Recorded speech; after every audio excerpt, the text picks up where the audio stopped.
Hi guys and welcome to our physics series. Today we have one of all the past paper question.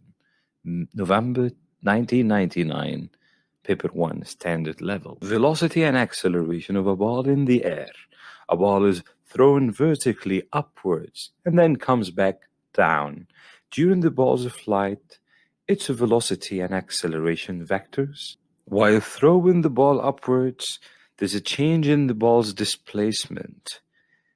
Therefore, velocity vector is upward, but acceleration due to gravity is always downward. When the ball reaches the maximum height, the final velocity becomes 0.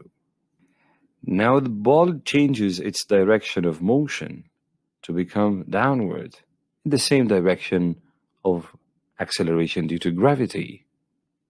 Firstly, velocity vector was up, opposite to the direction of acceleration downward. Then, both velocity vectors and acceleration are in the same direction downward. The correct answer is C.